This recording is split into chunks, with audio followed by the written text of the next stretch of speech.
श्री स्वामी समर्थ. जय जय स्वामी समर्थ. चैत्र नवरात्रीच्या शेवटच्या दिवशी म्हणजेच 9व्या दिवशी नवमीला रामनवमी मोठ्या उत्साहात साजरी केली जाते. यंदा रामनवमी 17 एप्रिल 2024 रोजी बुधवारी मोठ्या उत्साहात साजरी केली जाणार आहे.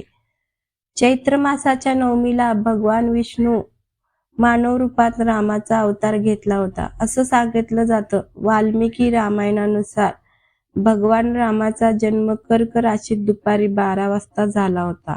अशा स्थितीत श्रीराम जन्मोत्सव अभिजित मुहूर्तावर साजरा करणं शुभ असतं. चैत्र महिन्यातील शुक्ल पक्षातील नवमी तिथीचा दिवस हा पवित्र दिवसापैकी एक मानला जातो. ह्यावेळी रामनवमीला अत्यंत दुर्मिळ आणि विशेष योगायोग घडत आहेत.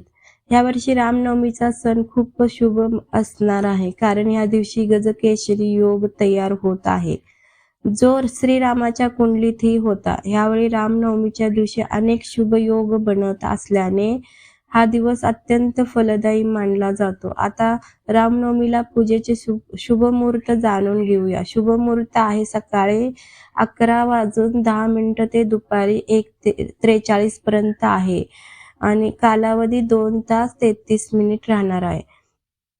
रामनवमीच्या दिवशी पूजा पद्धती. ह्या दिवशी सकाळी लवकर उठा, आंघोळ करा आणि स्वच्छ कपडे परिधान करा.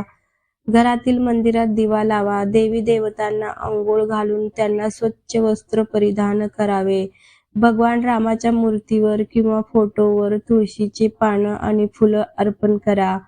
तसेच देवाला फळ अर्पण करा. जर तुम्ही उपवास करू शकत असाल तर ह्या दिवशी उपवास ठेवा. आपल्या इच्छेनुसार पूर्ण वस्तू देवाला अर्पण करा. ह्या शुभ दिवशी प्रभू रामाची आरती करावी.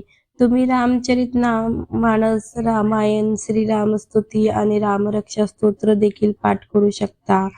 भगवंताच्या नामजपाच्या रामनवमीच्या दिवशी खूप महत्व आहे. तुम्ही श्रीराम जय जय राम किंवा सियाराम जय जय राम देखील म्हणू शकता. रामनामाचा जप करण्याची काही विशेष नियम नाही. तुम्ही कुठेही आणि कधीही रामनामाचा जप करू शकता.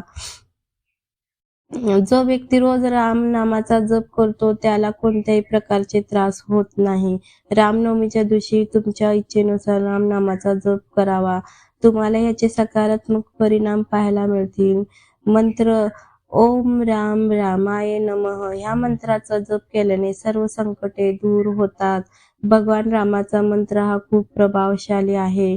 रामनवमीच्या दिवशी ह्या मंत्राचा जप केल्याने शुभ फल प्राप्त होते. श्री स्वामी समर्थ. जय जय स्वामी समर्थ.